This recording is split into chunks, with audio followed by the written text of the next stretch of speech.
প্রিয় শিক্ষক, শিক্ষার্থী এবং অভিভাবকবৃন্দ, আসসালামু আলাইকুম ওয়া রাহমাতুল্লাহ। সবাইকে প্রীতি ও শুভেচ্ছা জানিয়ে আজকের ক্লাস শুরু করতে যাচ্ছি। আজকে আমরা একাডেমিক সিলেবাসের সবথেকে গুরুত্বপূর্ণ একটা বিষয় রাইট ফর্মস অফ ভার্ব নিয়ে ক্লাস করব। এই ক্লাসটা 4 থেকে 5টা ভাগ হতে পারে। আর এই টপিকসটা গুরুত্বপূর্ণ এই জন্য কারণ এই টপিকসটা আয়ত্ত করতে পারলে গ্রামারের যে অন্যান্য যে টপিকসগুলো আছে সেগুলো আয়ত্ত করা আমাদের জন্য সহজ হয়ে যায়। যেমন রাইট ফর্ম ভার্বস পারলে সে এই যে ন্যারেশন আছে, তারপরে যে কমপ্লিটিং সেন্টেন্স আছে, তারপরে যে আর অন্যান্য যে টপিকসগুলো যা আছে এই টপিকসগুলো কিন্তু মোটামুটি টেন্স, ভয়েস এগুলো দিয়ে কি কমপ্লিট করা যায়। আর আমাদের মনে রাখতে হবে রাইট ফর্ম ভার্বসগুলো কিন্তু টেন্স, ন্যারেশন, ভয়েস সব কিছুরই সম্মিলিত রূপ। এক কথায় ভার্ব ঠিক করতে যতগুলো টপিকস হয় আমাদেরকে সবগুলোই কিন্তু এখানে আমাদেরকে অধ্যয়ন করতে হবে। তো এই রাইট ফর্ম ভার্ব ক্লাসটি শুরুর পূর্বে আমার অনুরোধ থাকবে এই ক্লাসটি শুরু করার পূর্বে যে টপিকসগুলো পড়তে হবে সেগুলো একবার করে দেখে নেবেন। 1 নম্বর হলো টেন্স। যদি টেন্সের কোনো সমস্যা থেকে থাকে তাহলে টেন্সটা একটু করে নিতে হবে। 2 নম্বর যেটা আছে সেটা হলো ভয়েস। ভয়েসটা আমাদেরকে জানতে হবে। তৃতীয় যেটা আমরা যে কন্ডিশনাল যে করে থাকি কন্ডিশনালকে আমাদেরকে জানতে হবে। এখন ছাত্রছাত্রী, অভিভাবক বা ছাত্রছাত্রী মনে হতে পারে আমরা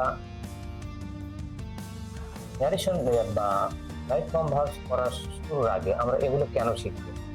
আমি বলতেছি এইগুলো যদি এই 3টা টপিক বা আরো এর সাথে আনুষঙ্গিক বিষয়গুলো যদি ক্লিয়ার করা থাকে তাহলে তার রাইট ফর্ম ভার্বস করতে অনেক সুবিধা হবে। কারণ এই জিনিসগুলো, এই সাবজেক্টগুলো ভার্ব করার ভূমিকা রাখে। যেহেতু রাইট ফর্ম ভার্বস ভার্ব নিয়ে কাজ করে, সুতরাং এই টপিকসগুলো সম্পর্কে আগে জ্ঞান থাকলে রাইট ফর্ম ভার্বসের যে রুলসগুলো আছে এগুলো শিখতে আমাদের জন্য সহজ হয়ে যাবে। তো এই রাইট ফর্ম ভার্বস এমন একটা টপিকস যেটা তুমি এইচএসসি তে পাবা, এমনকি অনার্স মাস্টার্স বা ডিগ্রিতে গিয়ে, মাস্টার্সে থাকে না, ডিগ্রিতে বা অনার্সে এটা কিন্তু অ্যান্সার করতে হয় আমাদের। মানে এটা কিভাবে সহজে অ্যান্সার করতে হয় এই বিষয়টা আমাদেরকে জানতে হবে। এগুলোর জন্য কিন্তু অনেকগুলো রুলস আমরা করে থাকি।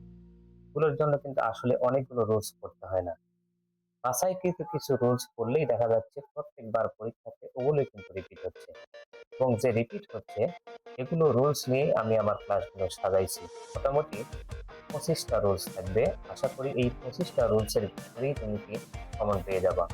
আর কমন যে পাবা তার বাস্তবতা তুমি খুঁজে পাবা যখন আমরা বোর্ড কোশ্চেন প্র্যাকটিস করবো। দেখা যাবে এই 25টা রুলস এর ভিতর থেকেই আমি বারবার প্র্যাকটিস করাচ্ছি বা বারবার এই 25টা রুলস কোশ্চেন করা হয়েছে। আর কথা না বাড়িয়ে আমরা সরাসরি ক্লাসে চলে যাই। আর ক্লাসটা যদি ভালো লাগে তাহলে এই ক্লাসটা অন্যান্য ছাত্রছাত্রীদের তোমরা পৌঁছে দিবা, এই দাবিটা আমি করতে পারি। আচ্ছা, তাহলে দেখো আমরা রাইট ফর্ম ভার্বসের সবথেকে গুরুত্বপূর্ণ যে বিষয়টা এটাই কিন্তু আমরা এড়িয়ে যাই। আমরা রাইট ফর্ম ভার্বসের বিভিন্ন ধরনের রুলস, বিভিন্ন বই, বিভিন্ন গাইড, বিভিন্ন স্যারের কাছে শিখে থাকি, কিন্তু যেটা সবথেকে গুরুত্বপূর্ণ শিখতে হবে এটাই কিন্তু আমরা এড়িয়ে যাই বা স্কিপ করি। তার ভিতরে একটা হলো আমাদের প্রথম যেটা জানতে হবে হলো সাবজেক্ট ভার্ব এগ্রিমেন্ট। এখন এগ্রিমেন্ট শব্দটা হলো চুক্তি, তার মানে হলো সাবজেক্ট আর ভার্বের ভিতরে একটা চুক্তি আছে। এই চুক্তি বা শর্ত আছে, এই শর্তগুলো যদি আমরা পূরণ না করে অ্যান্সার করার চেষ্টা করি তাহলে কিন্তু কাজ হবে না। এই সাবজেক্ট ভার্ব এগ্রিমেন্টের অনেকগুলো নিয়ম আছে, তার ভিতরে যে নিয়মটা সবথেকে বেশি প্রশ্ন হয়ে থাকে আমি সেটা নিয়ে আলোচনা করব। এখানে বলা হয়েছে দেখো সিঙ্গুলার সাবজেক্ট মানে কি? সিঙ্গুলার সাবজেক্ট, সাবজেক্ট একটা ব্যক্তি বা বস্তুকে বোঝাবে। এই তো এখানে প্লাস কি প্লাস দিয়ে দেওয়া আছে সিঙ্গুলার ভার্ব, তার মানে সাবজেক্ট যদি সিঙ্গুলার হয় ভার্বটাও কি হতে হবে? সিঙ্গুলারই হতে হবে, সেম হতে হবে। এখন ভার্ব সিঙ্গুলার করতে গেলে কি করতে হয় এবং ভার্ব প্লুরাল করতে কি করতে হয় এই বিষয়টা আমাদের জানা নাই। এগুলো আমি বিস্তারিত তোমাদের সামনে তুলে ধরবো। আবার এখানে বলা হচ্ছে প্লুরাল সাবজেক্ট, মানে সাবজেক্ট যদি প্লুরাল হয় তাহলে ভার্বটাও কি হয়ে যায়, প্লুরাল হয়ে যায়। তার মানে যে যেরকম সে সেরকমই গ্রহণ করে। সাবজেক্ট সিঙ্গুলার হলে সে ভার্ব সিঙ্গুলার গ্রহণ করে, সাবজেক্ট প্লুরাল হলে ভার্ব কি করে, প্লুরাল গ্রহণ করে থাকে। এখন আমাদের যেটা সমস্যা হয় ছাত্রছাত্রী, সেটা হলো ভার্বকে কিভাবে সিঙ্গুলার করব এবং প্লুরাল করব। এক্ষেত্রে আমাদের সবচেয়ে বেশি যে সমস্যাটা হয় সেটা হলো আমাদের একটা নিয়ম মনে রাখতে হবে। এইটা হলো আমরা যদি নাউনকে, দেখো এখানে আমি লিখে বোঝাচ্ছি, আমি যদি নাউনকে প্লুরাল করতে চাই তাহলে এর সামনে শেষে আমরা কি যোগ করি, ধরো একটা বয়, এখানে একটা নাউন লিখলাম বয়, বয়ের সাথে আমরা কি যোগ করলাম, এস। এস যোগ করার ফলে এটা কি হয়ে গেল, প্লুরাল হয়ে গেল। কি হয়ে গেল, প্লুরাল। কিন্তু যখন আমি ভার্বের সামনে আমি ভার্ব, এই যে ভার্বের সাথে আমি কি যোগ করব, এস যোগ করব, তখন কিন্তু এইটা হয়ে যাবে হলো সিঙ্গুলার। ধরো আমি লিখলাম কি এখানে ওয়াক, ওয়াক শব্দ হচ্ছে কি হাঁটা, এর সাথে যদি তুমি এস যোগ করো তাহলে কিন্তু এটা কি হয়ে যায় জানো, সিঙ্গুলার। এই দুইটা জিনিস ক্লিয়ার না থাকার কারণে আমাদের গ্রামার শিখতে অসুবিধা হয়। আর এই জিনিসটা আগে আমাকে মাথায় রাখতে হবে যে নাউনকে প্লুরাল করতে গেলে কি লাগে, এস লাগে। আর তার বিপরীত, আর ভার্বকে যদি তুমি সিঙ্গুলার করতে চাও তাহলে তখন কি লাগে, এস লাগে। তার মানে ভার্বের সাথে যদি এস যোগ করো সেটা এক বচন হয়ে যায়, এবং এস উঠাইলে হয়ে যায় হলো কি বচন বা বহু বচন হয়ে যায়। আর নাউনের ক্ষেত্রে নিয়মটা সম্পূর্ণ উল্টা। নাউনের সাথে যদি এস না থাকে তাহলে সেটা হলো সিঙ্গুলার, আর যদি এস থাকে সেটা হয়ে যায় হলো প্লুরাল। নাউন এবং ভার্বের এই যে তফাৎটা, এই জিনিসটাই আমাদের কি করে দেয়, সমস্যায় ফেলে দেয়। তাহলে এখানে এত কিছু মনে না রেখে আমরা একটা জিনিস মনে রাখবো যে ভার্বকে যদি আমি সিঙ্গুলার করতে চাই তাহলে ভার্বের সাথে কি যোগ করতে হয়, এস যোগ করতে হয়। আর ভার্বকে যদি আমি প্লুরাল করতে চাই তাহলে ভার্ব থেকে আরো এস উঠাই দিতে হয়। আচ্ছা, বিষয়টা মনে করি, আমি মনে করি তোমাদের মাথায় দেখতে। এখন এখানে একটা নিয়ম আছে, দেখো এখানে একটা নিয়ম আছে, নিয়মে বলা হচ্ছে সিঙ্গুলার সাবজেক্টের সাথে সিঙ্গুলার ভার্ব। মানে আগে যেটা আমরা এই যে গ্রাফ চার্ট আকারে দেখাইছি বা ইমেজ দিয়ে দেখাইছি, এটা কিন্তু সিঙ্গুলার ভার্ব নেই, প্লুরাল সাবজেক্টের সাথে প্লুরাল ভার্ব হয়। এখন সাবজেক্ট প্লুরাল কিভাবে হয়, সিঙ্গুলার কিভাবে হয়, এটা কিন্তু আবার এইচ যে এস বা ইএস যোগ করবো, এটা কিন্তু প্রেজেন্ট ইনডিফিনিট টেন্স। অন্যান্য টেন্সের ভিন্ন নিয়ম থাকবে তখন। আচ্ছা, থার্ড পারসন সিঙ্গুলার সাবজেক্টের ক্ষেত্রে প্রেজেন্ট ইনডিফিনিট টেন্সের এস বা ইএস যুক্ত হয়। এটা যেহেতু পরীক্ষাতে প্রশ্ন বেশি হয়, তাই কিন্তু আমি এখানে তুলে ধরার চেষ্টা করছি। দেখো থার্ড পারসন সিঙ্গুলারটা কি, এইটা আমাকে আগে ক্লিয়ার হতে হবে। দেখো আমি অনেকগুলো মনে রাখবো না, third person singular, first person, second person বা থার্ড পারসন প্লুরাল, এগুলোকে আমি মনে রাখবো না। আমি যেটা ব্যতিক্রম সেটা মনে রাখবো। কোনটার সাথে এস হচ্ছে এরকম ব্যতিক্রম শব্দ হলো, যেমন আছে একটা হলো কি, হি একটা, আর একটা আছে কি, সি একটা আছে, তারপরে আছে কি হি সি ইট, মানে বস্তুর ক্ষেত্রে এটা হি সি ইট। আর যে কোনো নেম, যে কোনো কি নেম, এটা হতে পারে, এই নামটা হতে হবে আবার কিন্তু সিঙ্গুলার নেম। ধরো এখানে দেখলাম হলো কবির, কবির, আচ্ছা আমার ভাইয়ের নামটা লিখে ফেললাম, আচ্ছা কবির। ভাইটা যদিও দূরের কিন্তু মানে মানে বিখ্যাত ব্যবসায়ী বলা যায়। আচ্ছা কবির নামটা মনে আসলে ওই জন্য লিখে ফেললাম। তাহলে কবির দেখো এখানে একটা ব্যক্তিকে বোঝাচ্ছে, এটাও কিন্তু এই কয়েকটা শুধুমাত্র যদি সাবজেক্ট হয় তখন আমরা কি যোগ করি, এস যোগ করে থাকি প্রেজেন্ট ইনডিফিনিট টেন্সে। আর যতগুলো আছে ফার্স্ট পারসন, সেকেন্ড পারসন, তারপরে থার্ড পারসন প্লুরাল, কোনোটার সাথে কিন্তু এস যোগ হয় না। তাহলে কোনটায় হয় শুধু এইটা আমরা মনে রাখবো, সেটা হলো এই চারটা, হি, সি, ইট, আর একটা যে কোনো নাম। এটা ব্যক্তির নামও হতে পারে, বস্তুর নাম হতে পারে, এই নামটা হতে হবে সিঙ্গুলার, একাধিক নাম হওয়া যাবে না। এখন এই যে নিয়মটা করলাম, এটা আমরা একটু উদাহরণ সহ ব্যাখ্যা দিয়ে দেখি। এখানে কিন্তু এক্সাম্পলের একটা পার্ট আছে। এক্সাম্পলের পার্টে বলা হচ্ছে হি রিডস ডেইলি। এই ডেইলি থাকার মানে হলো এই অ্যাডভার্বটা থাকার মানে হলো, অ্যাডভার্ব অফ টাইম থাকার মানে হলো এটা কি হবে, প্রেজেন্ট ইনডিফিনিট টেন্স হবে। এখন প্রেজেন্ট ইনডিফিনিট টেন্স হবে, হির পরে আমি কি করব, রিড।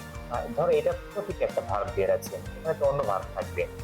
এখন হি যেহেতু থার্ড পারসন সিঙ্গুলার নাম্বার, আমি এই ভার্বটাকে সিঙ্গুলার করব। এই ভার্বকে সিঙ্গুলার করতে গেলে প্রেজেন্ট ইনডিফিনিট টেন্সের নিয়ম হলো তখন ভার্বের সাথে কি যোগ করতে হয়, এস যোগ করতে হয়।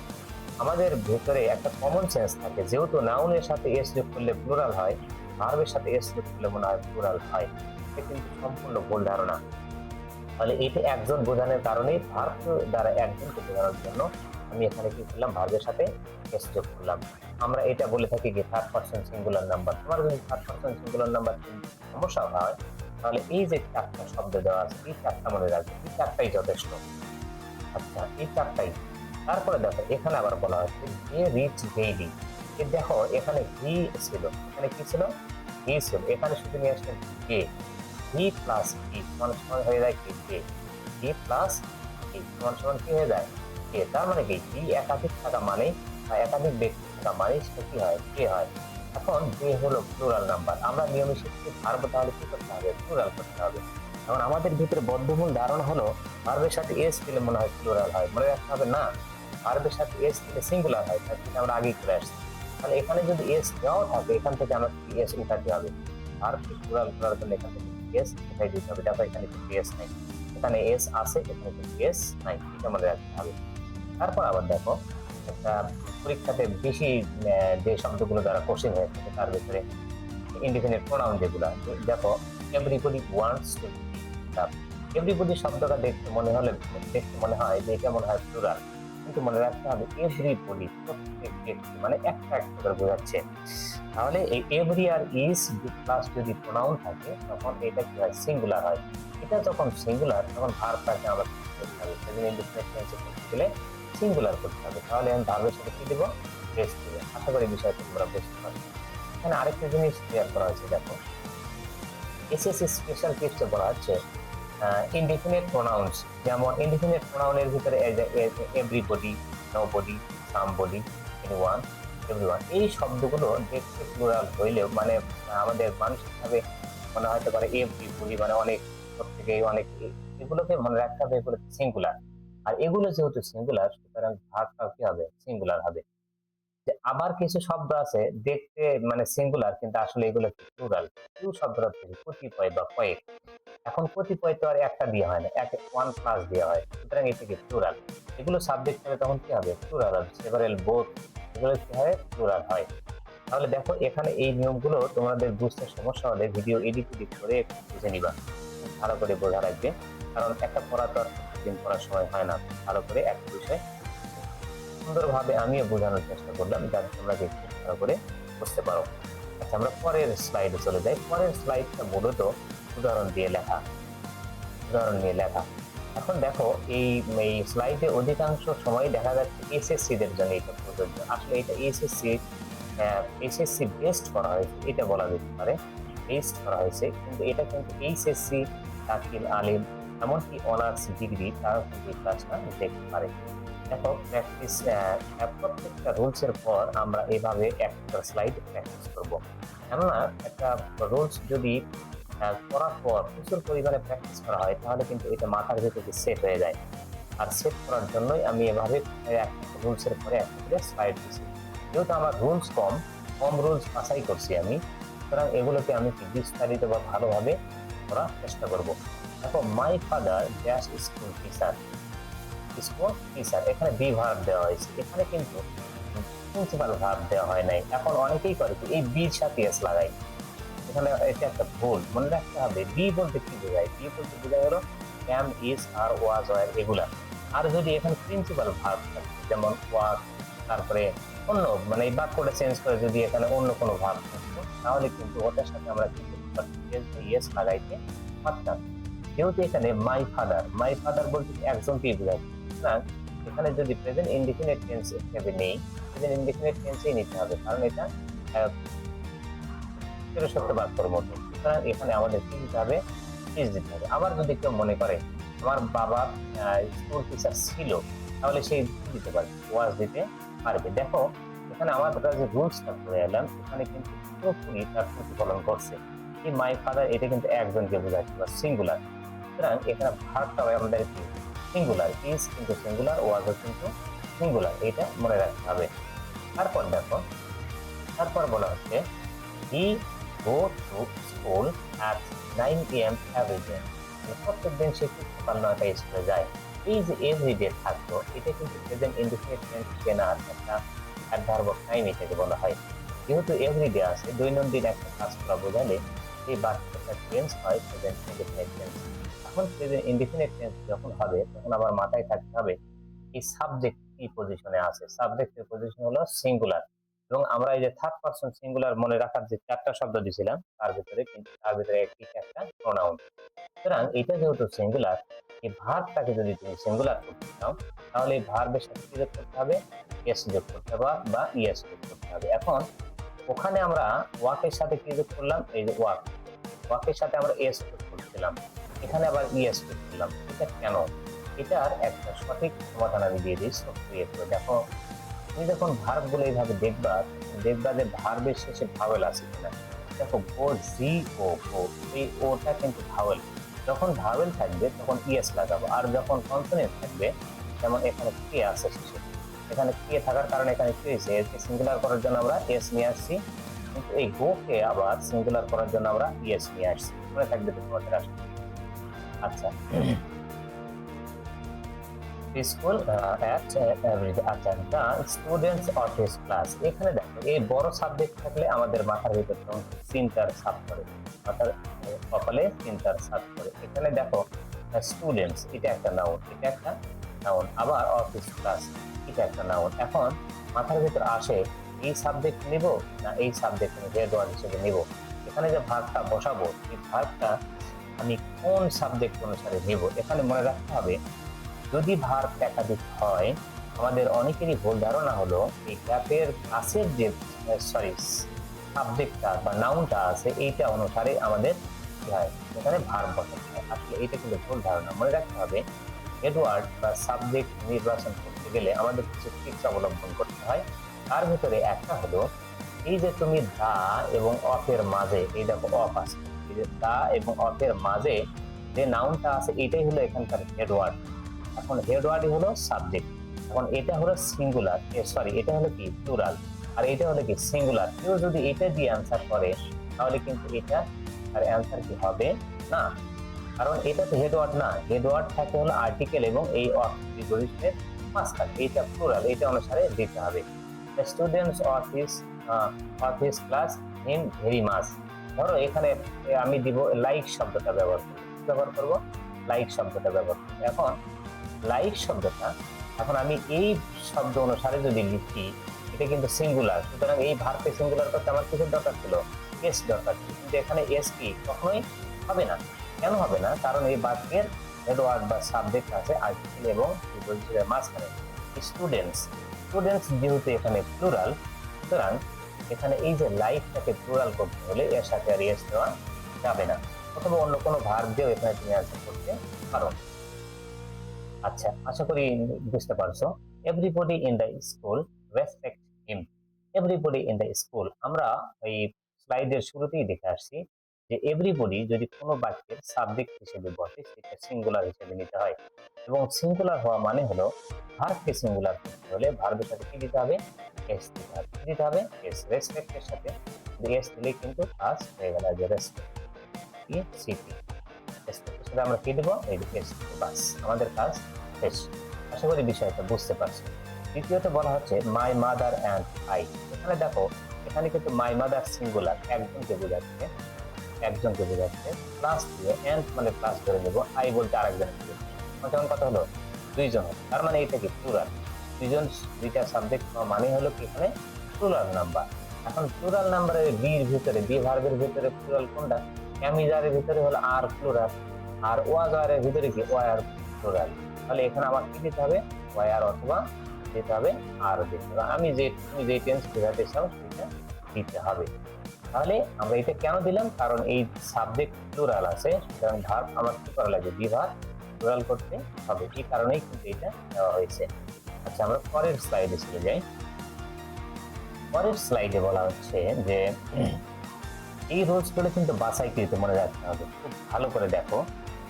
এইগুলো দিয়েই কিন্তু পরীক্ষাতে কোশ্চেন হয়। রুল মডেল ভার্ব এর পরে ভার্বের বেস ফর্ম বসে, তার মানে হলো মডেল ভার্ব যেগুলো আছে, মডেল অক্সিলারি মডেল ভার্ব যেগুলো আছে সেগুলোর পরে ভার্বের কোনো পরিবর্তন হয় না, বেস রূপ লিখতে হয়। যেমন এখানে আরো স্ট্রাকচার দেবো, দেখো একটা মডেল ভার্ব প্লাস যখন ভার্ব থাকবে আরেকটা, তার মানে মডেল ভার্ব মূলত অক্সিলারি ভার্ব হিসেবে বসে। এই যে প্রিন্সিপাল ভার্ব যখন থাকবে এই ভার্বের আর কোনো পরিবর্তন করা যাবে না। এই কিন্তু রাইট নিয়ম। এর বাইরে ব্যত্যয় কেউ করলে তখন কিন্তু তার অ্যান্সারটা পাবে না। নিয়ম, এখানে নিয়ম দেখো বলা হচ্ছে মডাল অক্সিলারি ভার্ব। এখানে মডাল অক্সিলারি কিন্তু আমি এখানে দিয়ে দিচ্ছি, দেখো can, would, may, might, shall, should, will, would. এই যে এই ভার্ব গুলো যা আছে এই ভার্ব গুলো সবসময় কি বসে? প্রেজেন্ট ফর্ম বসে। এই ভার্বের পরে যখন আরেকটা ভার্ব বসবে এই ভার্বটা অবশ্যই কি হবে? প্রেজেন্ট ফর্ম হবে। আচ্ছা, তার মানে হলো মডাল মডাল এর সাথে কোনো কিছুকে যোগ করতে হয় না। যেমন তার আমরা একটা উদাহরণ নেব এখন। দেখো এখানে বলা হচ্ছে, এক্সাম্পলে বলা হচ্ছে ইউ মে কাম টুমরো। তাহলে এখানে দেখো, এখানে এই যে মে আছে এই মেটা হলো মডাল ভার্ব। মডাল ভার্ব থাকার কারণে এই যে কামের কোনো রূপ পরিবর্তন করা যাবে না। যেমন আবার আছে এখানে দেখো আরেকটা বাক্য আছে, দেখো I can do the work. এই যে ক্যান থাকার কারণে এই ডু যদি এটাকে গ্যাপ হিসেবে দেওয়া হয় তাহলে এই ডুর কিন্তু কোনো পরিবর্তন হবে না। এটা আমার মাথায় রাখতে হবে। এক কথায় মডাল ভার্ব যদি অক্সিলারি ভার্ব হিসেবে বসে পরবর্তী ভার্বের কোনো পরিবর্তন হবে না। এখন মডাল অক্সিলারি গুলো যদি খুঁজে পেতে সমস্যা হয় তাহলে এখান থেকে এগুলো নোট করে নিয়ে রাখতে পারো। এখানে দেখো এখানে কিছু টিপস দেওয়া আছে। এখানে মাস্ট, ক্যান, কুড, শুড ইত্যাদির পরে ভার্বের সাথে এস বা ইয়েস যোগ করা যাবে না। কারণ এগুলোর পরে কি এর আগের যে রুলস আমরা শিখলাম যে ভার্বের সাথে এস বা ইয়েস যোগ করতে হয়। এখন পূর্বের সাবজেক্ট যদি তুমি এখানে ধরো, এখানে হি, এখানে লেখা আছে হলো হি, হি, তারপর এখানে কি লেখা আছে? মে, তারপর কি লেখা আছে? কাম। এখন তুমি পূর্বের রুলের যেহেতু পরে আসছে এখানে থার্ড পারসন সিঙ্গুলার, সুতরাং একে যদি সিঙ্গুলার করতে চাই এর সাথে এস দেবো, এটা কিন্তু হবে না। কারণ হলো এই মডাল ভার্বটা এটা কি এর পরে ভার্ব কোনো পরিবর্তন হয় না। এটা আমাকে মনে রাখতে হবে। আর এটা আমরা স্লাইডের মাধ্যমে আরো প্র্যাকটিস করে নিই। তারপর এখানে বলা হচ্ছে, এখানে প্র্যাকটিসের জন্য যেই দেওয়া হয়েছে এখানে বলা হচ্ছে উই অবে আওয়ার প্যারেন্টস। এখন এখানে কি বসাতে হবে এটা কিন্তু শুধু প্রিন্সিপাল ভার্ব দেওয়া আছে, এটা কিন্তু এর অক্সিলারি ভার্ব এখানে দেওয়া হয় নাই। যেহেতু পিতামাতাকে মান্য করা আমাদের উচিত, সুতরাং এখানে মডাল ভার্ব নিতে হবে শুড, নিতে হবে শুড নিতে হবে। যদি কোনো কিছু করা উচিত অর্থ বোঝাতে চাও তাহলে আমাদের এখানে কি ব্যবহার করতে হবে? শুড, ওই শুড। আর শুড যখন ব্যবহার করলে তখন এই ভার্বের কি আর কোনো পরিবর্তন করা যাবে না। কারণ আমরা অলরেডি শিখে আসছি শুড একটা মডাল ভার্ব। মডাল ভার্বের পরে ভার্বের কোনো পরিবর্তন হয় না। আর যদি এটা প্রেজেন্ট ইনডিফিনিট টেন্স হিসেবে অ্যান্সার করতে চাও, যেহেতু এটা প্লুরাল নাম্বার, সুতরাং এই ভার্বকে প্লুরাল রাখতে হলে এই অবের সাথে আর কিছু যোগ করা যাবে না যদি প্রেজেন্ট ইনডিফিনিট টেন্স দিয়ে করতে চাও। আর যদি মডাল অক্সিলারি দিয়ে করতে চাও সেটা তো আমি পূর্বেই বলে দিয়েছি। আচ্ছা, এখানে দেখো দে স্যাক্রিফাইস এভরিথিং ফর আস। এখানে এটা যদি প্রেজেন্ট ইনডিফিনিট টেন্স হিসেবে আমি নিই তাহলে দে এখানে কিন্তু প্লুরাল নাম্বার। দে এখানে কি? এখানে প্লুরাল নাম্বার। আমরা জানি সাবজেক্ট যদি প্লুরাল হয় ভার্বটাও তাহলে প্লুরাল হয়। ইনডিফিনিট টেন্স হিসেবে অ্যান্সার করতেছি। তাহলে এখানে এখানে স্যাক্রিফাইস যদি আমরা সিঙ্গুলার করতে চাই, আমরা জানি ভার্বকে সিঙ্গুলার করতে তার সাথে এস যোগ করতে হয়, কিন্তু আমার এখানে দরকারটা কিন্তু প্লুরাল। তাহলে এখানে যদি এস দেওয়াও থাকে, স্যাক্রিফাইসেস দেওয়া থাকে, তাহলে কিন্তু এস করাতে হবে। আর এখন যেটা দেওয়া আছে এটাই কিন্তু রাইট অ্যান্সার। অনেক সময় দেখো এই তোমার রাইট অ্যান্সারটাই কিন্তু দেওয়া থাকে দুই তিনটা ব্যাক টু ব্যাক দেওয়া থাকে তোমাকে ভুল করানোর জন্য। তুমি কিন্তু কখনোই ঘাবড়ে যাবে না। এখানে দেখো অ্যান্সার কিন্তু এটাই, অথচ এটা তোমাকে বলা হয়েছে যে ঠিক করো। এই ঠিক করবি কে? নিজেই তো ঠিক আছে, সুতরাং এটাই কি রাইট অ্যান্সার। আচ্ছা, তারপরে দেখো we must respect there advice. এই যে মাস্ট, এই মাস্টটা এখানে হলো কি মডাল অক্সিলারি। মডাল অক্সিলারি শব্দটা থেকে সাহায্যকারী ভার্ব, এটা হলো এখানে মূল ভার্ব। আর এটা হলো এই মাস্ট মডাল এই অক্সিলারিটাকে সাহায্য করতেছে। এখন এই মডাল এবং অক্সিলারির পরে এই ভার্বের আর কোনো পরিবর্তন হবে না। এটা আমরা অলরেডি শিখে ফেলছি। এই স্টুডেন্ট শুড, এই যে শুড এখানে কি মডাল অক্সিলারি, সুতরাং এর পরে এই ভার্বের কোনো পরিবর্তন করা যাবে না। এখানে ক্যান মডাল অক্সিলারি, সুতরাং এখানে কি এর কোনো পরিবর্তন করা যাবে না। এটা মোটামুটি একটা সহজ রুলস আছে, কিন্তু এইচএসসি বা এই পরীক্ষাগুলোতে এইটা মোটামুটি পরিবর্তন করা হয়ে থাকে। তারপরে দেখো বলা হচ্ছে কি খুবই ইম্পর্টেন্ট এবং বারবার রিপিটেড একটা কোশ্চেন, যেটা হলো প্রিপোজিশনের পরে ভার্বের সাথে আইএনজি যোগ করতে হয়। কি যোগ করতে হয়? আইএনজি যোগ করতে হয়। এখন প্রিপজিশন গুলো কি কি এটা আমাকে জানতে হবে, আর কোন কোন প্রিপজিশন দ্বারা পরীক্ষাতে প্রশ্ন করা হয় এটা আমাদের কি করতে হবে, জানতে হবে। এখানে দেখো এই যে প্রিপজিশন প্লাস কি ভার্বের সাথে আইএনজি, এটাকে ভার্বের সাথে আইএনজি মানে কি, এটাকে কি বলা হয়, জেরান্ট বলা হয়।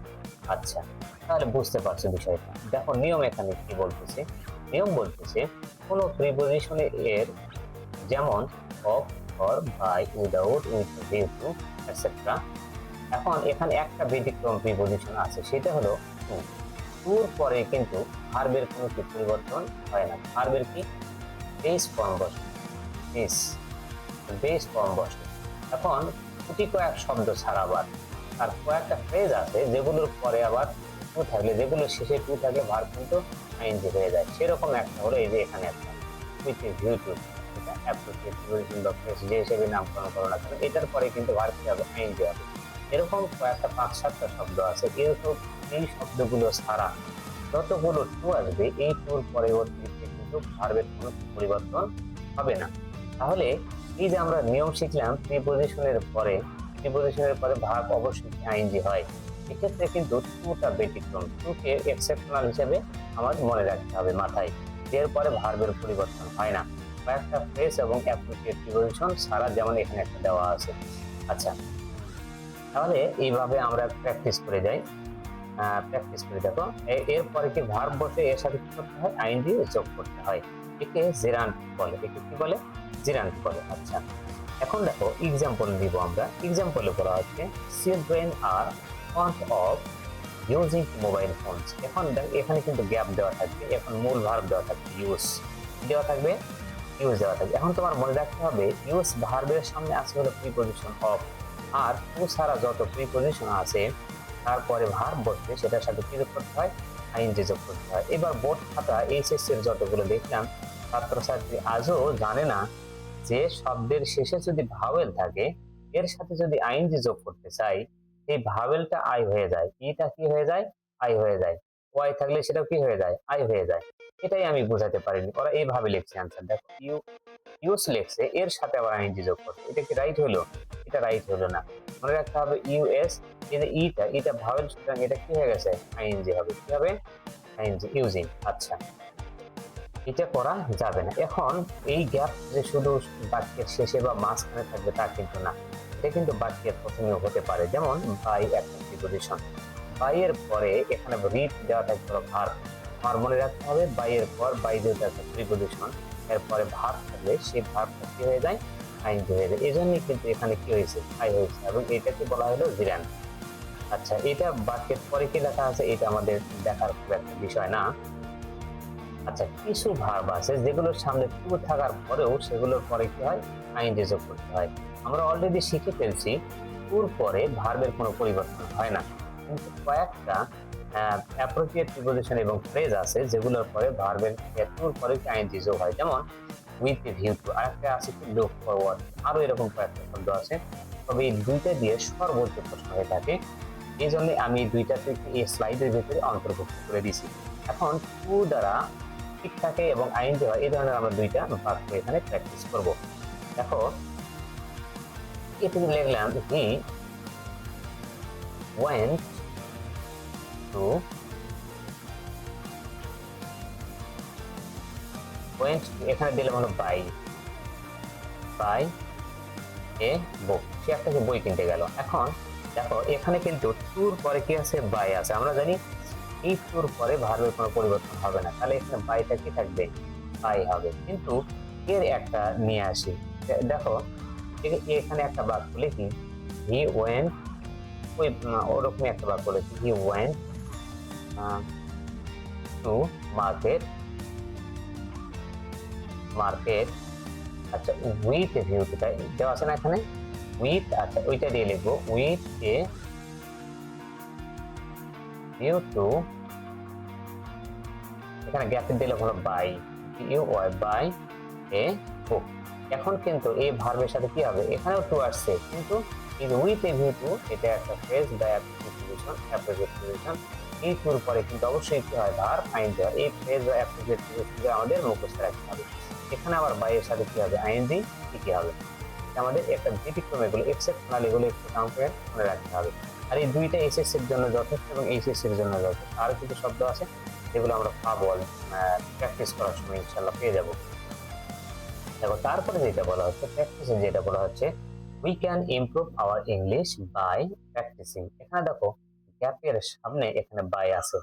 বাই থাকা মানে হলো এটা হলো প্রিপজিশন, আর প্রিপজিশনের পরে ভার্ব থাকা মানে হলো এই ভার্বের সাথে কি হবে, আইএনজি হবে। এখন প্র্যাকটিস, PRAC TIC, এখন ই দিয়ে তারপরে কিন্তু আইএনজি দেওয়া যাবে না, মনে রাখতে হবে শেষের ইটা আই হয়ে যায়। এই ভুল আমি এবার বোর্ডের এইচএসসি খাতাতে প্রচুর পরিমাণে পাইছি, এটা কিন্তু করা যাবে না। এইচএসসি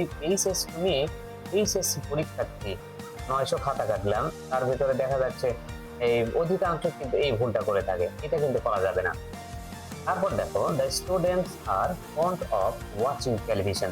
এখন দেখো এই যে ওয়াচ, এখানে এটা ভার্বের সামনে গ্যাপের সামনে কি দেওয়া আছে, অফ প্রিপজিশন, সুতরাং এখানে কি হবে, ওয়াচিং, এর সাথে কি যোগ করতে হবে, আমার আইএনজি যোগ করতে হবে। তারপরে উইদাউট কিন্তু নিজে একটা প্রিপজিশন, সুতরাং এর পরে যে ভার্ব থাকবে, সেই যে ভার্বে থাক না কেন, সেই ভার্বের সাথে আমার কি করতে হবে, আইএনজি যোগ করতে হবে। তাহলে without working hard nobody can succeed, কেউ কি সফল হতে পারে না। আর কিন্তু আমরা কিন্তু এইটা বিশ্বাস করি না, আমরা কাজ করি কম কিন্তু আশা করি অনেক বড়, এটাই আমাদের কি সফল না হওয়ার অন্যতম একটা কারণ। তুমি যে পরিমাণ পরিশ্রম করবা, সৃষ্টিকর্তা কিন্তু তোমাকে সেই পরিমাণে রেজাল্ট দিবে। সৃষ্টিকর্তা কখনোই কি বৈষম্য করতে রাজি নাই, বরং সৃষ্টিকর্তা তোমাকে আরো বেশি দিতে প্রস্তুত, সর্বদা যেমন রাখতে হবে। অর্থাৎ আমাদের কি করতে হবে, পরিশ্রমী হতে হবে।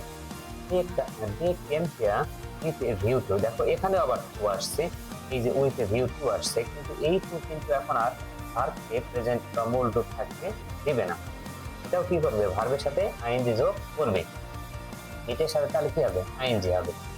তারপরে দেখো he is interested in learning, এই যে গ্যাপের সামনে ইন বা প্রিপজিশন আছে, সুতরাং এই ভার্বটা কি হবে, আইএনজি হয়ে যাবে। আশা করি তোমরা এগুলো খুব সহজেই বুঝতে পারছো বিষয়গুলো। আচ্ছা এখানে দেখো আরেকটা জিনিস বলা হচ্ছে, যেটা হলো ইট ইজ টাইম, তারপরে ইট ইজ হাই টাইম, এগুলোর পরে আমি দেখলাম অনেকেই টু দিয়ে আনসার করছে পরীক্ষাতে, এটা কিন্তু কখনোই করবা না। It is high time, it is টাইমের পরে অবশ্যই কি ভার্ব টু বা ফার্স্ট করতেই হবে। এটা যদি কেউ টু দিয়ে আনসার করে বা প্রেজেন্ট টেন্সে করে, তাহলে কিন্তু কাজ হবে না। কারণ এখানে দেখো স্লাইডে আমি বলে দিচ্ছি প্রেজেন্ট টেন্স হবে না, ফার্স্ট ইনডিফিনিট করতে হবে, এর পরের বাক্যটা অবশ্যই ফার্স্ট ইনডিফিনিট টেন্স হতে হবে। এখন এখানে কি হবে, তাহলে দেখো এখানে নিয়মে বলা হচ্ছে it is time, it is high time ব্যবহৃত হলে তারপরে সাবজেক্টের ভার্ব থেকে ফার্স্ট ইনডিফিনিট টেন্সে হয় বা ভার্ব টু হয়। তাহলে এই দুইটা ফ্রেজ বা শব্দগুচ্ছ থাকলে তাহলে আমরা কি করব, এই পরের সাবজেক্টের পরে ভার্বটা কি করব, আমরা ফার্স্ট ইনডিফিনিট টেন্স করব। যেমন ইট ইজ টাইম, দিস টাইম থাকা মানে এই যে দেখো এই যে পরের ভার্বটা কিন্তু অবশ্যই কি হবে, ফার্স্ট ইনডিফিনিট হয়ে গেছে বা ফার্স্ট হয়ে গেছে। তারপরে দেখো ইট ইজ হাই টাইম, এটারও কিন্তু একই অবস্থা হয়েছে।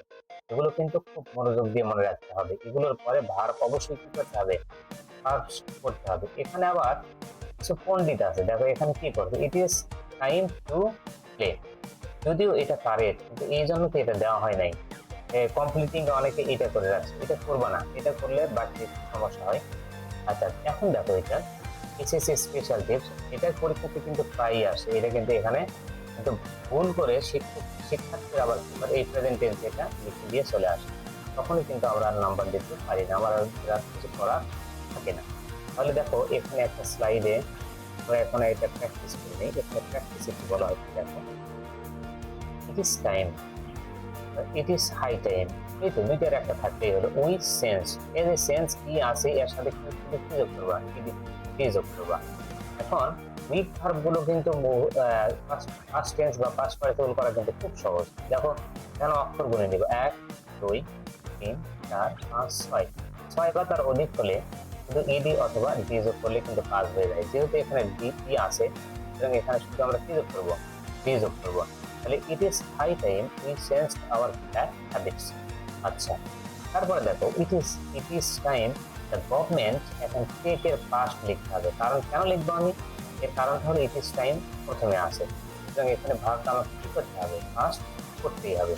তারপরে ইট ইজ টাইম আছে, এখানে সবগুলোই ভার্বের পাস্ট করা যাবে, এখানে আর আমার ভিন্ন ভিন্ন করে বোঝানোর কিছু নাই, নিজে একটু বুঝে নিবা এই ব্যাপারগুলা।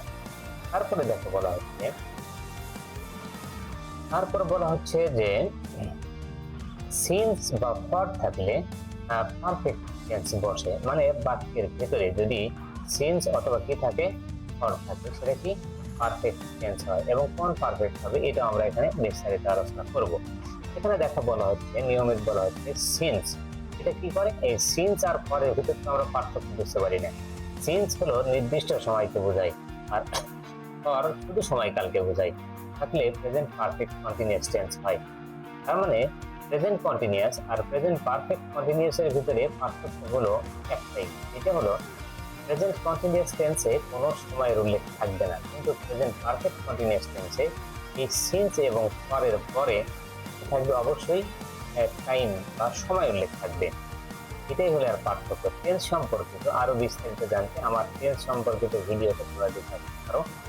আচ্ছা, কিন্তু যে ভার্বগুলো কন্টিনিউয়াস হয় না, যেমন নো, বিলং, হ্যাভ, দেখো এই ভার্বগুলো আমরা এতক্ষণ যে নিয়ম করলাম present continuous, present perfect continuous, কিন্তু কিছু ভার্ব আছে যার কি কখনো কি কন্টিনিউয়াস রূপ হয় না, তার ভিতরে এই তিনটা আছে, এগুলো প্রেজেন্ট পারফেক্ট টেন্সে হয়।